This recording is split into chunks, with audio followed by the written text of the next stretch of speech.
Hola y bienvenidos a la tercera edición de Saltor Talent Talks. Hoy tenemos la suerte de contar con Santi García, fundador de Future for Work Institute, un observatorio independiente nacido para ayudar a las empresas a detectar y explorar las tendencias en el mundo del trabajo. Con anterioridad, durante 15 años, Santi desempeñó roles directivos en el área de recursos humanos en empresas referentes de distintos sectores que se añaden a 10 años de experiencia previa en consultoría. Desde 2006 escribe en su blog personal, santigarcia.net, por el que ha recibido múltiples premios. Es además autor del libro El arte de dirigir personas hoy, coautor del libro El ocaso del empleo y copresentador del podcast El futuro del trabajo. Muchas gracias, Santi, por estar aquí con nosotros. Es un placer y espero que puedas arrojar un poco de luz, ¿no?, en este momento tan incierto que estamos viviendo, probablemente el más incierto de los últimos años, al menos de la historia reciente. Esto evidentemente tiene un impacto, ¿no?, en el mundo del trabajo. Y me gustaría empezar lanzando una primera pregunta que creo nos preocupa a todos, ¿no?, y en especial a aquellas personas y departamentos que actualmente pues, se encargan de la gestión del capital humano, ¿no? Y la pregunta es la siguiente.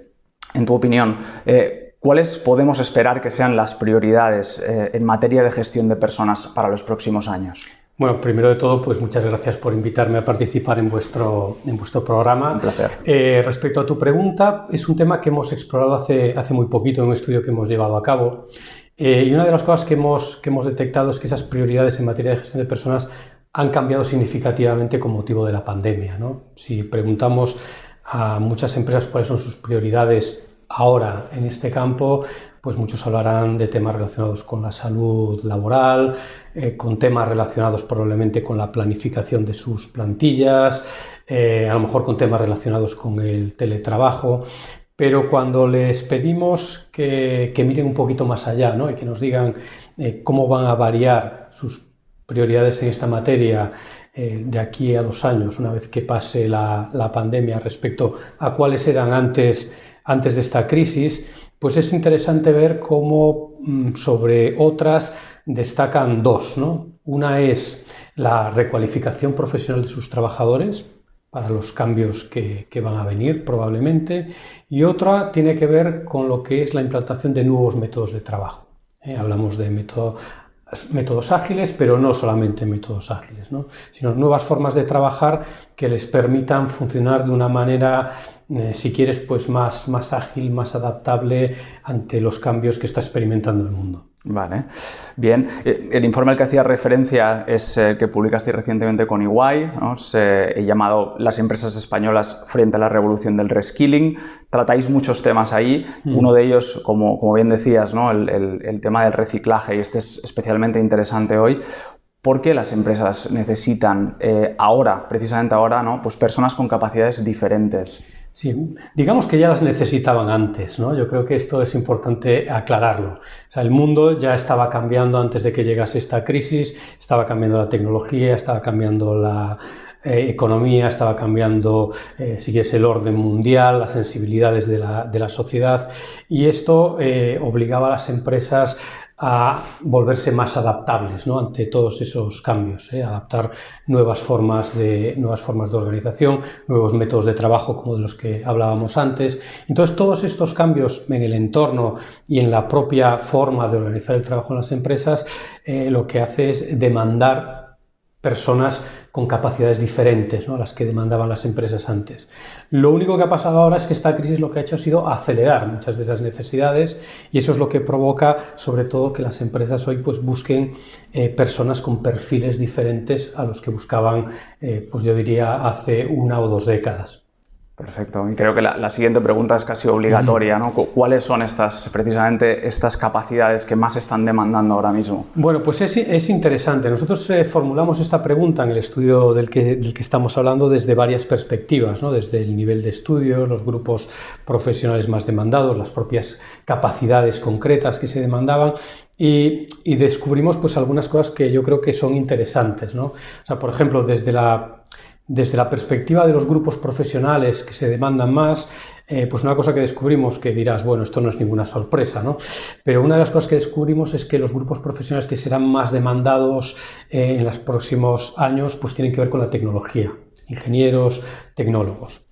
Y entre los grupos menos demandados, entre los grupos cuya demanda probablemente descienda de manera más acusada, pues tenemos sobre todo administrativos y personal de apoyo de oficina, ¿no? Entonces, cuando vemos esto, aparte de que, bueno, pues claramente se ve, ¿no?, hacia dónde van los tiros, ¿no?, que aquellos trabajos pues que hoy en día son más automatizables, ¿no?, una vez que ya, digamos, se ha superado gran parte de la robotización en el ámbito industrial, ¿no? Esos trabajos más repetitivos del ámbito administrativo son automatizables, y que el futuro pues precisamente está en esos perfiles más asociados al cambio tecnológico que están experimentando. Una de las cosas que nos preocupaba de este cambio que veíamos era el posible impacto que podía tener en un tema que también nos parece relevante, como es la brecha de género. Porque realmente entre los perfiles más demandados la representación de las mujeres es realmente muy baja. Datos del SEPE creo que hablan de que durante 2019 de los contratos hechos con estos perfiles más tecnológicos pues no llegaba al 30%, ¿no?, el porcentaje de contratos que se realizaban con mujeres. Y sin embargo, en esos otros grupos profesionales cuya demanda va a descender, sucede lo contrario, ¿no? Y son predominantemente mujeres las personas que trabajan en ese tipo de puestos, ¿no? Entonces, si en el mundo de los tecnólogos pues el 20 y pico % son mujeres, en el grupo de los administrativos y oficinistas ese porcentaje asciende al 70 y pico %, ¿no? Entonces, claro, ahí clarísimamente pues hay una necesidad de reciclaje profesional extra para el colectivo de mujeres. Esto respecto a los grupos profesionales. Y luego respecto a lo que son las capacidades concretas, ¿no?, que demandan más o que van a demandar más las empresas, pues ahí vemos, y yo creo que es muy interesante también, que las capacidades que van a demandar más son aquellas que están directamente relacionadas con la resolución de problemas y la resolución de problemas complejos, ¿no? Es otra de las realidades a las que se enfrentan las empresas. Las empresas se enfrentan a este mundo, ¿no?, que en cambio continuo del que hablamos siempre, incierto, complejo. Y entonces se ve que lo que buscan en sus personas, pues personas con creatividad, con capacidad de análisis y con criterio para evaluar la información que reciben. Y luego también que no funcionen solos, ¿no?, sino que también colaboren, trabajen en equipo y aprovechen, digamos, ese capital social que es muy importante para conseguir resultados hoy en día. Bien, y un poco por lo que vemos, ¿no? Es decir, el problema radica en que las empresas tienen unas necesidades, ¿no?, y una parte importante de estas están insatisfechas con su fuerza laboral actual. ¿Qué pueden hacer estas empresas para conseguir pues, facilitar, ¿no?, ese reciclaje profesional de sus trabajadores y conseguir cerrar ese gap que actualmente existe? Pues realmente pueden hacer muchas cosas, ¿no? Yo diría que para empezar, una de las cosas que podrían hacer sería ayudar a sus trabajadores a tomar conciencia de todos estos cambios que están sucediendo en el entorno y a tomar conciencia de cuál es el impacto de esos cambios en su empleabilidad, tanto interna como externa. Hace 2 años, en el 2019, hicimos otro estudio y este estudio lo enfocamos a analizar cómo los trabajadores españoles se estaban enfrentando al fenómeno de la automatización en general. Y veíamos que una cosa que nos llamaba mucho la atención era que los trabajadores con más antigüedad en sus empresas, los trabajadores que llevaban más tiempo desempeñando el mismo puesto de trabajo en la misma empresa, conforme pasaban los años iban perdiendo ese interés en aprender cosas nuevas, en mantenerse al día, en estar atentos a qué es lo que pasa en el entorno. Y yo por eso creo que ese es uno de los grandes retos a los que nos enfrentamos en esta revolución del reskilling, ¿no?, en volver a despertar esa llama de la curiosidad entre esos profesionales, sobre todo los que llevan más tiempo trabajando en nuestras empresas, para que se animen a aprender, ¿no?, a abrir la mente a todas estas cosas nuevas, todos estos nuevos conceptos, todas estas nuevas ideas que necesitan adquirir. Pero también es verdad, digamos, que este reto no es solo cosa de los trabajadores. O sea, no basta con que la empresa le abra los ojos a los trabajadores. Señor trabajador o señora trabajadora, usted ahora tiene que ser consciente de que el mundo ha cambiado y tiene que reciclarse continuamente, ¿no? Tiene que estar todo el rato aprendiendo. Sí, es verdad, ¿no? Esto es importante. Pero luego también las empresas pueden hacer mucho de su parte, ¿no? Pueden poner en marcha pues un montón de programas, algunos ya los tienen en marcha, ¿no? Desde los clásicos cursos de formación hasta plataformas de autoaprendizaje, pasando por programas de rotación entre puestos de trabajo, grupos de trabajo en los que las personas con intereses comunes pues puedan aprender del mismo tema. Hay un montón de iniciativas que son posibles poner en marcha, algunas de ellas sin necesidad de una inversión muy grande, y yo creo que es importante, ¿no? Que no solamente las empresas se ocupen de crear conciencia en sus trabajadores de la necesidad de reciclarse, sino que al mismo tiempo faciliten los medios para poder tener este aprendizaje. Al final hablamos de responsabilidades compartidas, ¿no? Es decir, los trabajadores tienen que poner de su parte, las empresas también. ¿Y qué ayudas externas, ¿no? necesitan también las empresas? Porque imagino que al final, en esta responsabilidad compartida, hay otros actores, como por ejemplo las administraciones públicas, que pueden ayudar, ¿no? Claro. A ver, es muy buena pregunta, ¿no? Porque efectivamente es una responsabilidad compartida. Sí que es verdad que los primeros responsables son las empresas y los trabajadores, ¿no? Esto fundamentalmente va de trabajadores y empresas, son los que en el fondo más se juegan, ¿no? El trabajador, si no se recicla, pierde empleabilidad y en ese momento pues puede tener un problema, ¿no?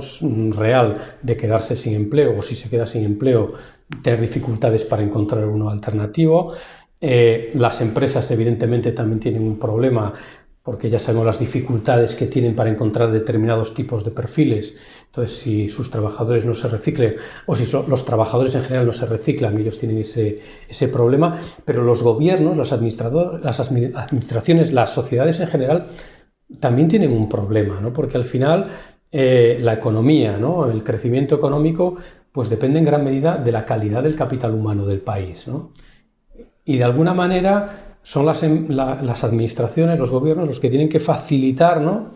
Que empresas y trabajadores pues consigan llevar a cabo este proceso de reskilling, ¿no? De reciclaje profesional para adquirir las nuevas capacidades que necesita el mercado, ¿no? El mercado de trabajo en concreto. Y esto pasa pues desde facilitar, ¿no? Facilitar las acciones o incluso dar ayudas para que las empresas puedan llevar a cabo con los trabajadores acciones de aprendizaje, incluso facilitar que los propios trabajadores de una manera más autónoma puedan disponer de ciertos fondos públicos o de ciertas ayudas que poder invertir en su propia formación, ¿no? Y luego también yo creo que pasa mucho por repensar el sistema educativo, ¿no? Que yo creo que es una pieza clave en esta revolución del reskilling, a la que no se presta toda la atención que se debería. No se presta durante los últimos años y también es un tema que siempre ha estado ahí, no conseguimos resolverlo en este país. Santi, era para cerrar, en este entorno tan complicado, tan incierto, ¿algún último mensaje para la esperanza? Hombre, yo creo que de peores hemos salido, ¿no? Entonces, yo creo que esperanza hay. Lo que sí que es verdad es que es necesario que tomemos conciencia de que vivimos en un mundo conectado, en un mundo global, nos guste o no, y que realmente lo que está en juego no solamente, digamos, nuestro futuro profesional como personas, sino el futuro de nuestra sociedad en nuestro conjunto y el futuro de las generaciones venideras. Pero yo creo que si nosotros todos tomamos conciencia de esto, nos ponemos manos a la obra, actuamos con generosidad, colaboramos, realmente la materia prima la tenemos, ¿no? Y desde aquí, pues yo lo que haría sería a cualquier oyente, a cualquier persona que esté viendo este vídeo y que de alguna manera tenga en sus manos la posibilidad de introducir algún pequeño cambio en esta dirección, pues animarle a que lo haga. Perfecto. Pues Santi, muchísimas gracias. Gracias a vosotros. Un placer contar contigo y esperamos verte pronto. Un placer. Gracias.